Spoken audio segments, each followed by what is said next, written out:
Tonight, Donald Trump moves one step closer to the GOP nomination after big wins on Super Tuesday. I would love to see the Republican Party and everybody get together and unify. Herman Cain, Geraldo Rivera, and Monica Crowley are here tonight with reaction. Then is the establishment using Senator Marco Rubio to try and take down Trump. And the presidency of the United States will never be held by a con artist. Patrick J. Buchanan is here tonight to weigh in. And Hillary Clinton goes on the attack against Donald Trump. America never stopped being great. Does the Clinton campaign fear the GOP frontrunner? Plus, I'll go one-on-one with former Mexican President Vicente Fox over Donald Trump's plan to build a wall on the border. Hannity starts right here, right now. And welcome to Hannity. And tonight, Donald Trump is surging towards the GOP nomination after winning 7 states during Super Tuesday. And following his strong performance, Trump says he is the candidate who can bring the Republican Party all together. Take a look. I am a unifier. I would love to see the Republican Party and everybody get together and unify. And when we unify, there's nobody that's going to beat us. Here with reaction, Fox News contributor Herman Cain, Fox News senior correspondent Geraldo Rivera, and from the Washington Times, Fox News contributor Monica Crowley is with us. Herman Cain, let's start with last night. And I think if you add it 2 ways, if you agree with me that Donald Trump and Ted Cruz are the insurgent candidates, that is 10 for Trump, that's 4 for Cruz, and 1 for Marco Rubio. That's 14 insurgency wins. And you now see the reaction from the establishment. What is your take? My take is the establishment thought 4 months ago that Trump was going to flame out, but he didn't. He got stronger. And so the establishment, I believe, is acting insane and irresponsible because now they're in a panic because they can't control Trump. So now they do want to get behind Marco Rubio. There's nothing wrong with trying to promote the person that you want to support. The problem I have, Sean, is that they also simultaneously want to try and stop somebody else. The American people who voted for Trump have spoken. Let it play out.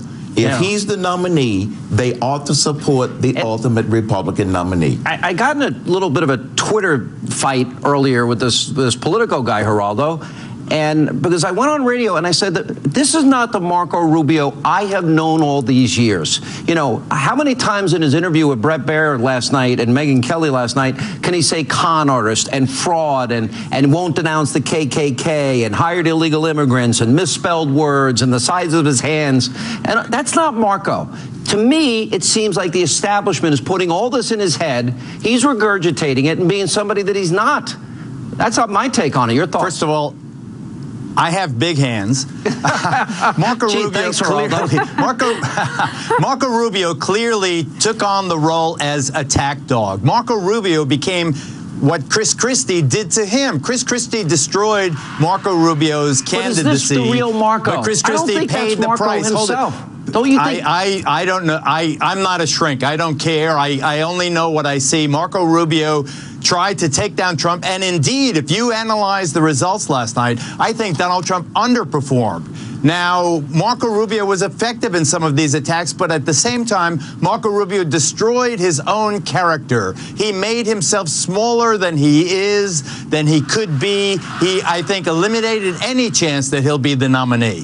So Donald Trump, as a result of Marco Rubio's attacks, underperformed, but still he is triumphant, no doubt about it. I think there's influence, Monica Crowley. I think there's influence coming from outside. I think he's being fed this, probably promised a lot of money.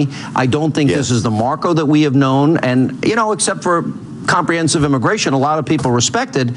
And to me, it's almost like a kamikaze mission. You know, what is Mitt Romney going to say tomorrow? What's all that about? Everyone that supported Mitt Romney, what, now they're all going to blow up the party because they so hate the insurgency?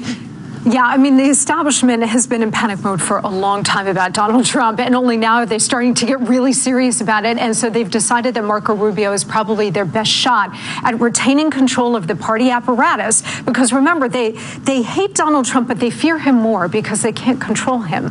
So I think. But they hate Cruz too. Let's be honest. Well, of course they hate Ted Cruz, of course, because he's blowing up the whole system too. But I think with Rubio, in what he's done over the last week or so, I think the calculation is is that the only way you have any chance of trying to take Donald Trump down is by mirroring him, by mocking him, dismissing him the way he's done with so many other candidates, from Jeb Bush to Marco Rubio to Ted Cruz, that you've got to fight him on his own territory. The problem is Donald Trump is the master of this game, and you can't beat the master at his own game. And if anything, Herman Cain, Donald Trump showed a side of himself last night. I'm speaking objectively here. I'm not taking sides in this. But Donald Trump showed a side of him that was very different last night. You could even use the word presidential in the way he approached. He was magnanimous when it comes to Ted Cruz and his victories, how tough it is to run for president. You know, and what I'm watching here is the kitchen sink, scorched earth, MMA, bare-knuckle brawl, thermonuclear attacks. And where does this go tomorrow night during the debate, Herman Cain? Well, I agree with you. I saw a different Donald Trump through the eyes of the lens of the media last night when he did sound more presidential. He sounded conciliatory. He sounded calmer. He even touched on some specific substance items, which I thought came across real well. This is exactly the same thing that I heard from a lot of my callers and listeners to my radio show today. Now, where does this go tomorrow during the debate? We will just have to wait and see. Because, as you know, Ben Carson, who has announced that he won't be there, has called for more civility. Let's see whether or not Marco Rubio is going to continue the attack dog approach that you talked about, which I think that's just not his character. And I think that makes him seem smaller by trying to continue to go down that road. And then let's see what happens tomorrow. It's a big unknown. But, Geraldo, I don't think it's a big unknown. I might disagree. I think this is going to be an MMA, bare knuckles, bloody brawl tomorrow, and they're going to try and take Trump out in one punch. It's a Hail Mary. I agree. I don't know why you're giving Marco Rubio the benefit of the doubt. He was such a little snot-nose in this attack on Trump. Trump, on the other hand, I have to say, as a person who considers him a friend, I love Donald Trump. He profoundly disappointed me, Sean, with that whole KKK David Duke thing. Now, don't tell me about the disavowals and all the rest of it. I started interviewing he did it David back in Duke August. in June. He did it on social media. He June did it on Friday. He did it 100 times, June 1970. Let me just give me one sentence. June 1976, I first interviewed David Duke at a cross burning outside of New Orleans. I've known this guy for over 40 years. He is a disgusking... He's a racist punk. Low-down and dirty racist pig. How many times do you have to there say should it? be no... Why did Donald Trump allow even equivocation? Why did he allow this discussion? Geraldo, why didn't he say accurate, with the power that he has? That is not accurate. With the power that he has, that David Duke is scum. He has no place in American society. He said it on Friday. I not only disavow him, he said it on social media all weekend. Geraldo, you're not being fair. For the fact that he allowed... Why didn't he condemn David Duke with the same vigor that he condemns the Chicago gangbangers or ISIS, because that's where David Duke resides. Okay, to bring it back to what's going to happen tomorrow night at the Fox News debate, look, Marco Rubio is constantly trying to bait Donald Trump into mutual combat on territory that they both understand, mocking, dismissing, ridiculing.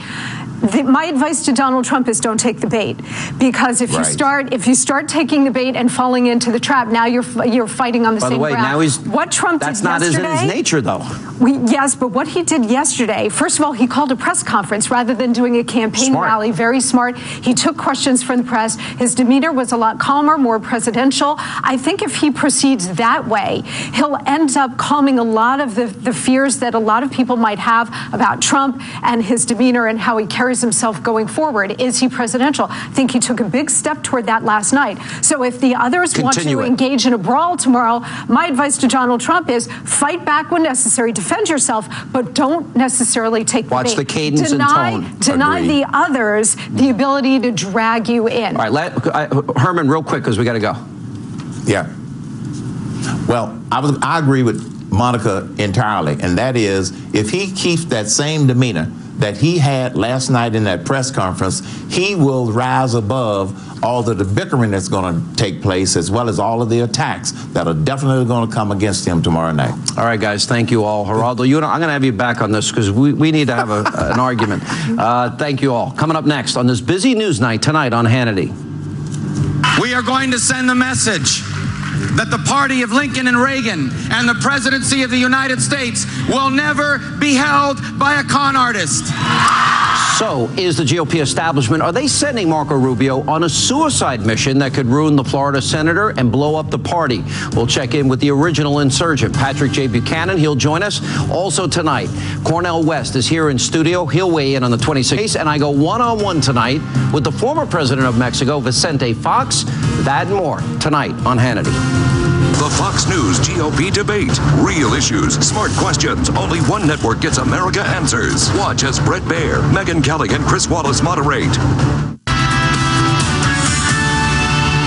Good evening, live from America's News headquarters. I'm Jackie Ibanez. Republican presidential frontrunner Donald Trump, for the first time, laying out his plan to reform health care. Trump's 7-point plan would, among other things, repeal Obamacare, allow the import of prescription drugs, and turn Medicaid for the poor into block grants to states. The U.S. Department of Justice reportedly giving immunity to a Hillary Clinton staffer who set up her private email server.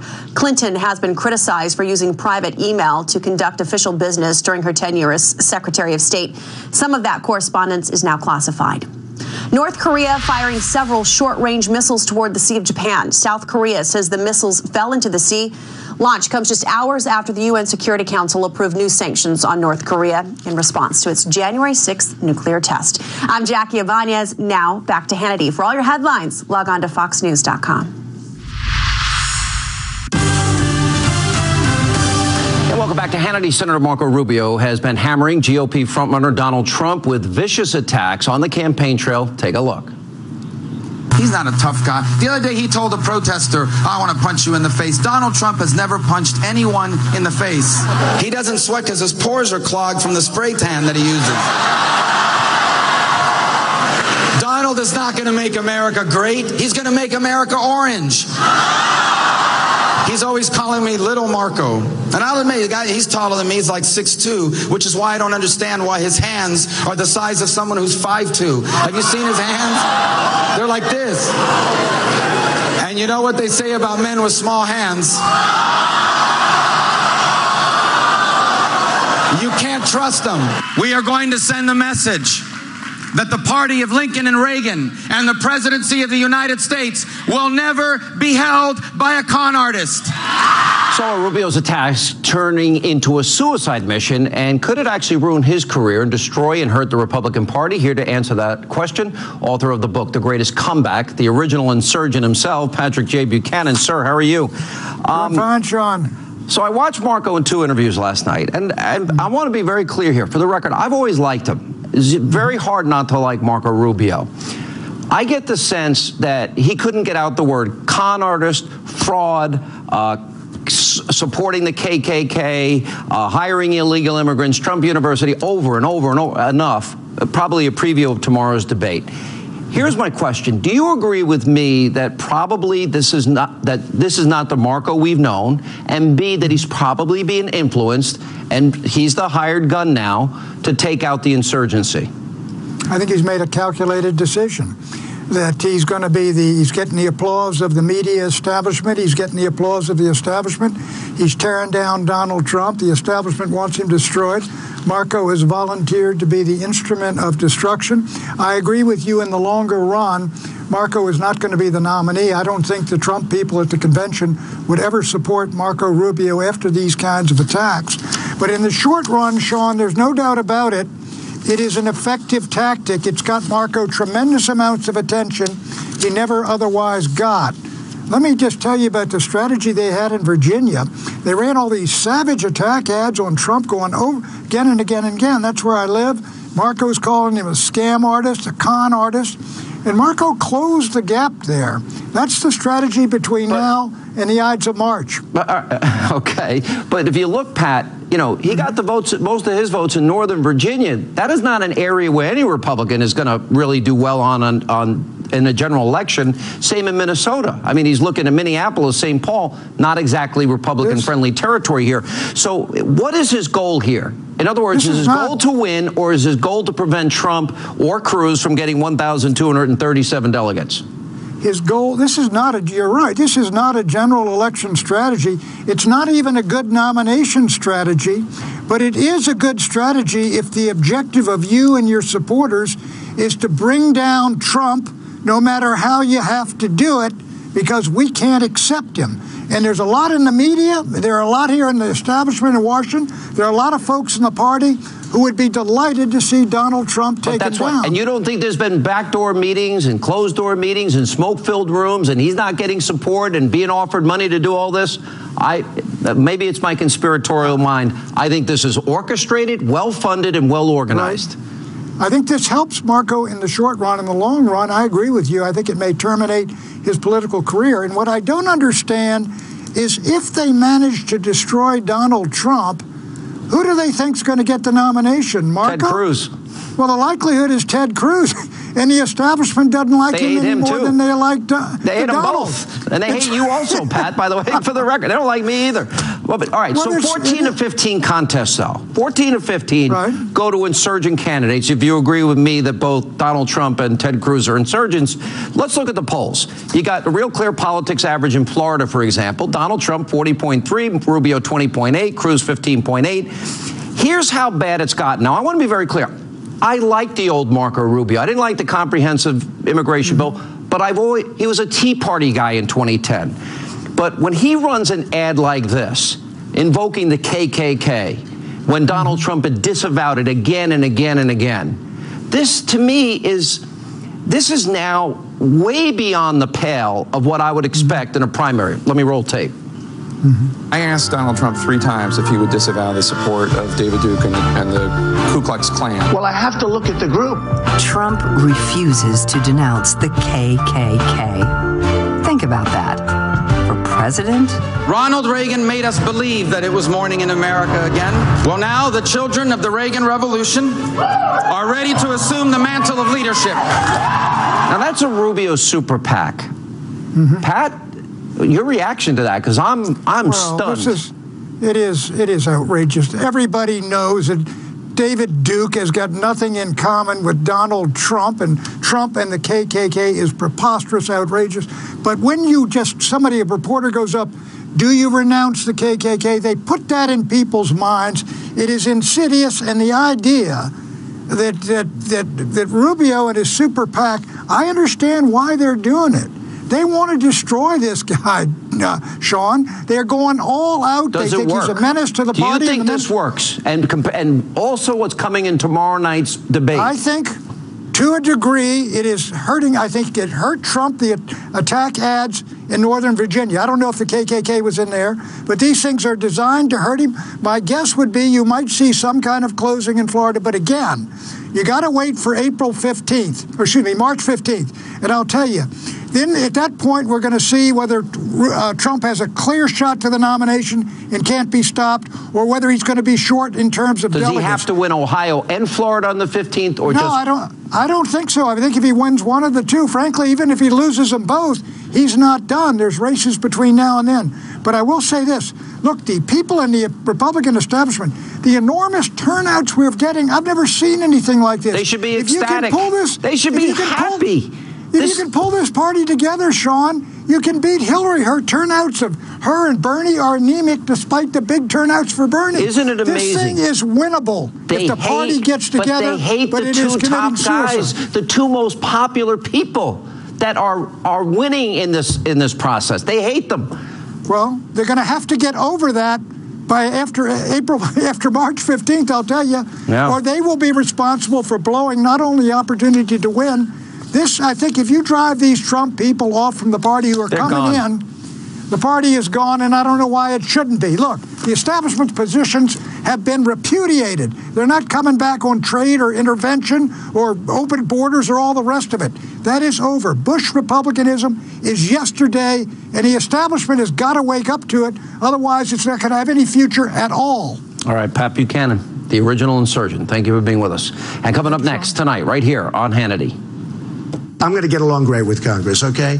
Paul Ryan, I don't know him well, but I'm sure I'm going to get along great with him. And if I don't, he's going to have to pay a big price, okay? All right, according to a new report, Republican leaders in Congress, they're working on a plan to deal with the surging Donald Trump. So did the party establishment underestimate Trump's campaign? Also later tonight. We know we've got work to do, but That work is not to make America great again. America never stopped being great. So does Hillary really fear Donald Trump? Ed Henry will have a full report. We also get reaction from Professor Cornel West, and I go one-on-one tonight with the former Mexican president Vicente Fox over the border. That and more tonight on Hannity. I'm going to get along great with Congress, okay? Paul Ryan, I don't know him well, but I'm sure I'm going to get along great with him. And if I don't, he's going to have to pay a big price, okay? All right, that was Republican frontrunner Donald Trump talking about Speaker Paul Ryan last night. So is it time for the GOP establishment to accept that Trump will be the nominee? Here with reaction, conservative columnist A.J. Delgado and former White House press secretary Ari Fleischer is with us. AJ, look, you were right about Trump's rise way before other people, and you and I were discussing this recently on Twitter, and you were dead on accurate. When Marco Rubio, who I know you used to like, and I've always liked him, now starts invoking the KKK in spite of many disavows. To me, it's a bridge too far. To me, that in my mind conjures up a conspiracy to just go scorched earth and destroy the whole party because they're not winning. Absolutely. And I think the establishment has a choice to make. They could either go with Rubio's disgusting tactics lately, or they can realize that Trump will be the nominee. So they could either get on board, or they can choose to reveal themselves to be puppets of the donor class, people who are not with the American people and standing against immigration the way Trump is with us. It's a case of, to borrow my fellow guest, former boss's term, it's a case of you're either with us or you're against us. You're either with us, with Trump and with the people and standing against America and standing against illegal immigration and standing against the donor class, or you're with the likes of Marco Rubio, somebody who said in 2010 that he would never support amnesty, and then exactly the moment he was elected into the Senate did just that. There's something mentally or morally wrong when you can support that type of candidate. Ari, if you look at 14 out of 15 contests won by insurgents, you look at Donald Trump's success in this race, what I think the establishment is not getting is that they created Donald Trump and Ted Cruz's popularity by not using the power of the purse to repeal and replace Obamacare, by making a promise in 2014 that they would defund Obama's executive amnesty. Look at the polls, the exit polls last night. 60% of Republicans in most states feel betrayed by their party. Right. And now the establishment is turning around and they're going to go scorched earth because they're not winning? Well, I do think the establishment helped create the rise of Donald Trump because of the frustration a lot of voters feel with all things Republican. I also think Barack Obama helped create Donald Trump because he has been the lead contributor. He's been the lead contributor of the difficulties in Washington, that people are crying out to go in a different direction. But here's the shape of the race as I see it right now, Sean. The Trump train is leaving the station, but at this point it's got 34.9% of Republicans on board. That's his percentage of the winning vote in 15 states, 34.9. He's not above 50 yet. And when you go back 4 years ago, Mitt Romney had won 50% in 4 states by Super Tuesday. So he hasn't put together a majority coalition yet. That's why March 15th is crucial. If he can do it on March 15th, I'm willing to say it's over. But right now, remember, the majority, almost 2/3, have said they want somebody else. And that's the shape of the race. But you have 5 people race up until today, with Ben Carson not going to the debate tomorrow night. AJ, talk about that, because I thought Trump actually reached out and said, okay, I want to bring the party together. It's going to be probably a bare knuckles brawl, as I've been calling it, tomorrow night. What do you think will happen? I think he'll take Florida. I'm in Florida. I think we see through Marco Rubio here, and I think that will be the death knell in Rubio's candidacy. We're tired of these two-faced politicians, as I said earlier, somebody who ran on an anti-amnesty platform and then not only supported amnesty but became the front man for it. We do not want that type of man in the Oval Office, at least Floridians don't. So I think Trump takes Florida, and that's when you're going to see the coalition and maybe Kasich and Carson drop out. And I think those voters, a big block of them, some of Cruz's will end up going to Trump, and then we'll have the numbers that Ari's alluding to, that Trump really needs to ferment his Ari, does any of what's happening bother you? Scorched earth, invoking the KKK, even though there's many, disavow. Yeah. Does that bother you? Because that bothers me. That's a bridge too far for me. Well, Sean, 2 points. One, I criticized Donald Trump for his answer to Jake Tapper's question. I pointed out he did answer it properly at the Chris Christie news conference, but you should always say that. He created that problem himself. I accept his denunciation. But he did it the Friday before. He did it over the weekend before the Tapper interview. That's not an excuse not to do it in the Jake interview. He created his own problem, but I'm over that. I criticized him. But here's the second point, Sean, that I wanted to make about the shape of the race and the type of campaign now. You know, Donald Trump questioned Ben Carson's religion. He's questioned Marco Rubio for being corrupt with his credit card. So, look, I don't fault Marco Rubio for punching back on the same tough level. That's politics. That's what they're doing to each other. If it's wrong for Rubio, it's wrong for Trump. Welcome to politics. All right. Yeah, what's a blood sport? I got to roll.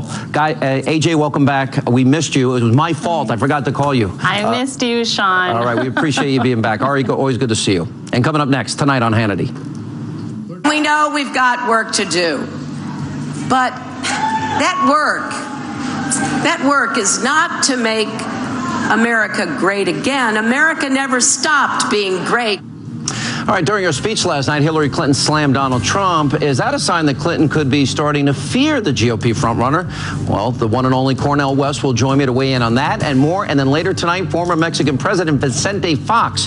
He's been ridiculing Donald Trump and his plan for the border wall. I'll go one-on-one with him later tonight. And welcome back to Hannity. 2016 Democratic frontrunner Hillary Clinton won 7 states last night, and during her Super Tuesday victory speech, well, she took some not-so-veiled shots at Donald Trump. Watch this.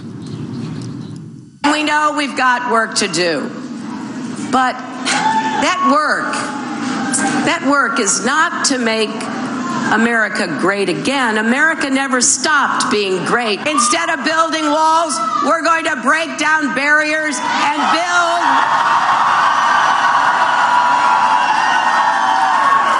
ladders of opportunity and empowerment. So does the Clinton campaign actually fear Donald Trump? Joining us now, Ed Henry. Do they fear him? Well, Sean, at least publicly, they insist they don't. And I think what's going on here with that comment you saw there, a series of comments, is a strategy from Hillary Clinton. Number one, she wants to look past Bernie Sanders. Yes, he did better than expected last night. He won 4 states on Super Tuesday. He outraised her in the month of February. He's got another $12 million beyond what she raised in February. So he's sticking around. He's not going away. But Hillary Clinton wants to look past him by attacking Donald Trump instead. Secondly, she is having an enthusiasm problem, an energy problem. And so that's why she wants to pit herself against Donald Trump, go after some of his incendiary comments, and basically say, look, I'm the one who's going to restore sanity here. And what is that about? That's about her trying to juice Democratic turnout. Democratic enthusiasm has been lagging. You've seen that in terms of turnout among Democrats compared to Republicans in primary after primary. But as you say, there are some Democrats warning the Clinton campaign that it may be a mistake for them to take Donald Trump lightly. Look at Mudcat Saunders. He's a Democratic strategist, a conservative Democratic strategist, used to advise Jim Webb, who's a failed presidential bid.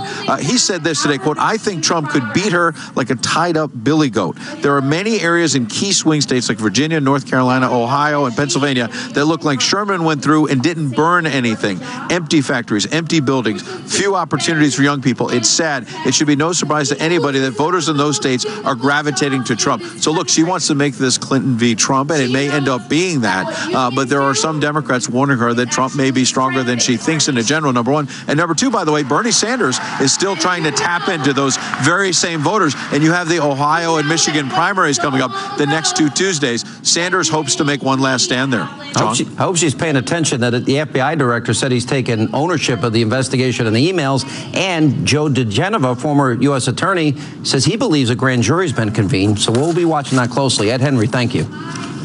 Good to see you.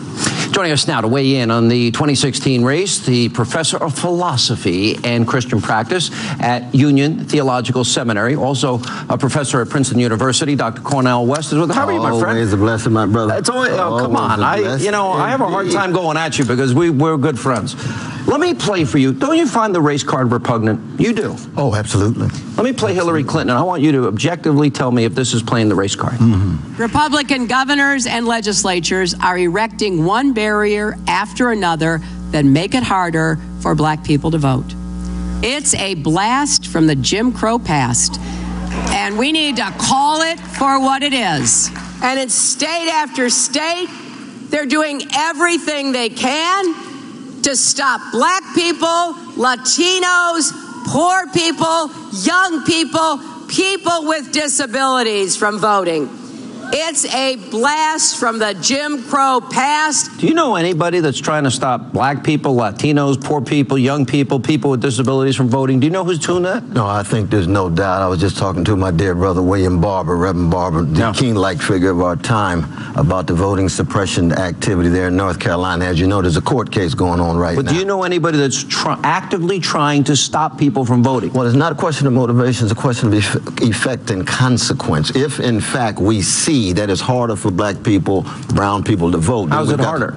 Well, no, that's what the arguments are about. That's what the arguments are about. But when she talks about Jim Crow past, I thought, and then she goes into a Southern, I thought we were done with that in the 60s. Well, I mean, yeah. Come on, wait a minute. That's playing the race card, isn't it? Well, it's her attempt to be fake and phony and try to mobilize people who want her to vote. Because, I mean, you and I know the country's in deep trouble, though, Sean. You know that you're having a meltdown on one side and a breakdown on the other. I mean, I think that Donald Trump himself is a dangerous neo-fascist in the making. Oh, stop it. And you know what I mean by that? You know what I mean by that? Neo-fascist. You just throw out these words. Stop it. It's true. Because you know what neo-fascism is? He's a nationalist and he's populist. And he's with conservative leanings. That's not a fascist. Autocratic sensibility. With the Muslims, the Mexicans, and not only, look what he said about the press. James Clapper, the National Intelligence Director, the FBI director, Obama's envoy to defeat ISIS, all said that ISIS will infiltrate the refugee population. So he said, put a hold on all Muslims in the world until we can secure the safety and security of Americans. I'm not willing to gamble with Americans' lives. Are you?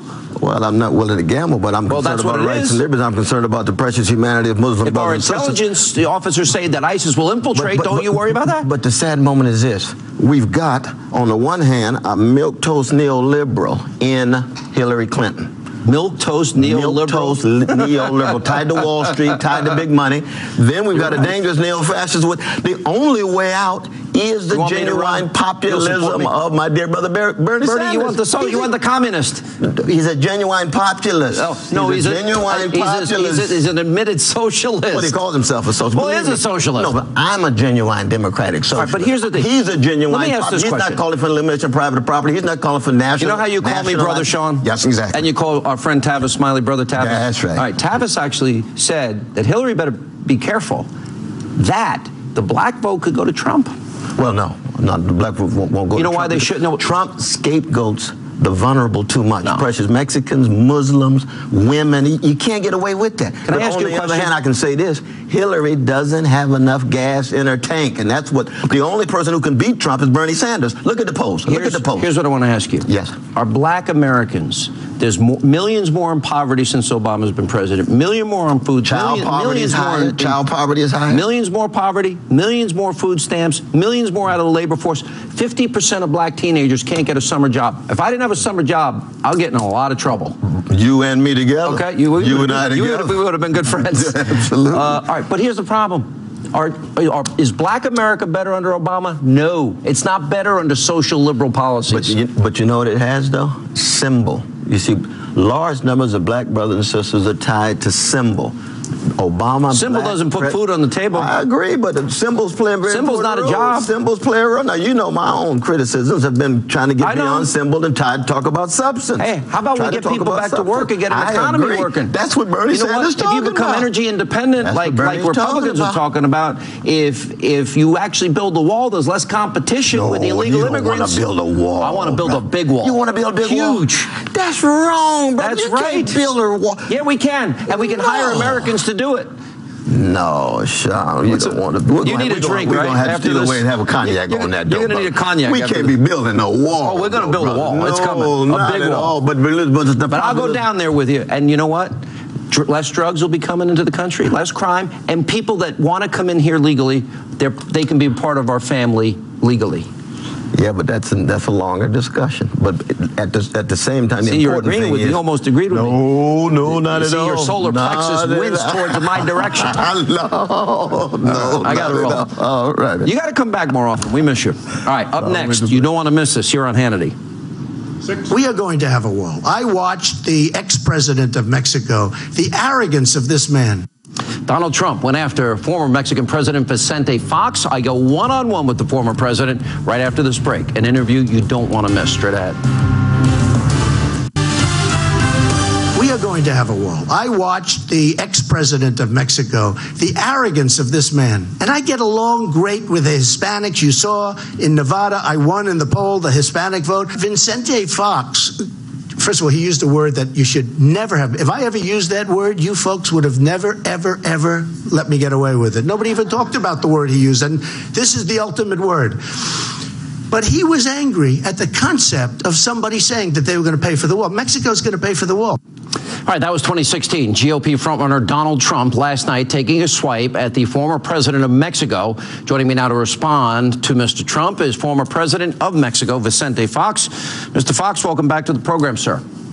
Thank you very much. Let me start by saying, please wake up America from this Republican nightmare that is causing a lot of noise outside of the United States. And I say it with clarity that is nothing personal, but is really worrying us outside of the United States, the way he has set some programs that he's about ready to launch. And I think if I start by the economic side, he shows a lot of ignorance. Mr. Fox, you called him a Nazi. You used the F-bomb on him. I want to play for you. Now, I've been down to the border 10 times. I've been in drug warehouses, floor to ceiling, nothing but drugs that were being brought in from your country, Mexico, for the children of America. I've seen it with my own eyes. I've seen gang members. I've been out with Border Patrol, watch gang members get arrested crossing your borders. Similarly, I've been out on horseback, all-terrain vehicle. I've seen tunnels that were dug. I was ready to speak about the worry about economic terms to show the ignorance of this guy. It's wait, you're talking about, do you care about the American people? Do you care about Americans that are victims of crime? Do you care about drugs being brought into America? My grandfather was an American, born in Cincinnati, I'm fine with that. Ohio. But do you care about America? I just showed the video of drug warehouses. Do you care? Because it's part of and I respect pretty much America, and that's why I intervene, because it worries me for America, worries me for the world, and worries me for Mexico. But you wouldn't even admit to me in the past that illegal immigration exists. Do you acknowledge that people are entering America illegally? It exists, but you don't finish with that with a stick or with violence or being aggressive. Nobody said to be violent. We're just building a barrier.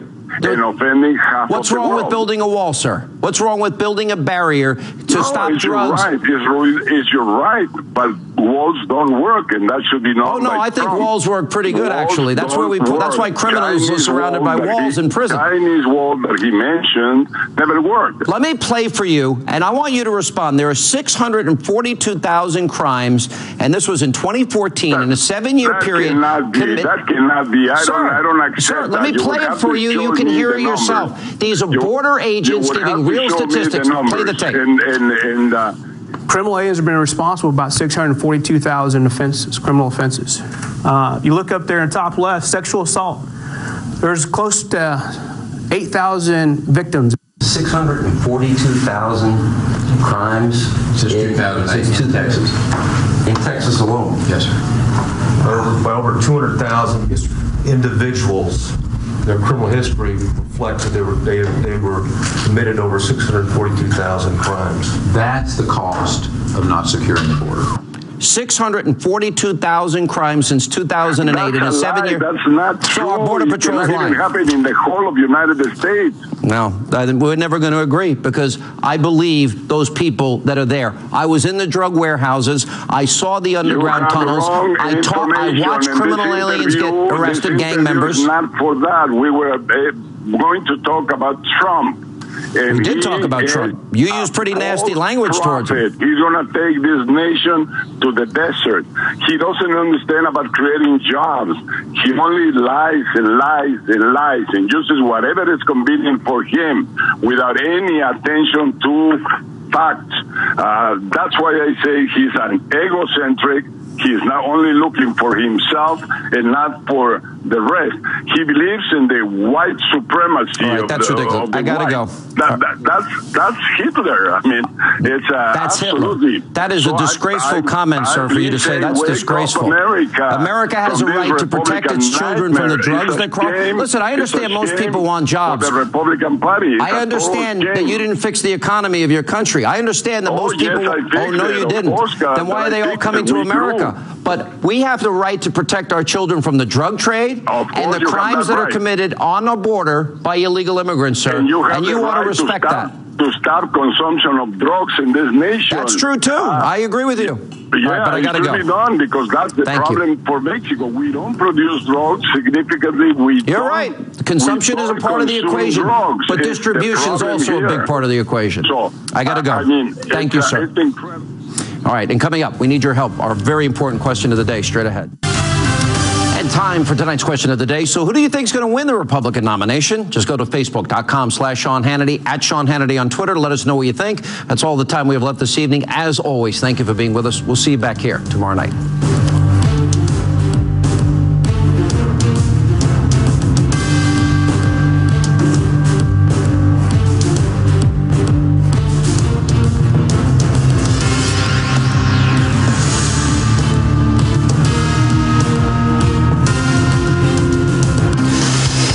Factors on tonight.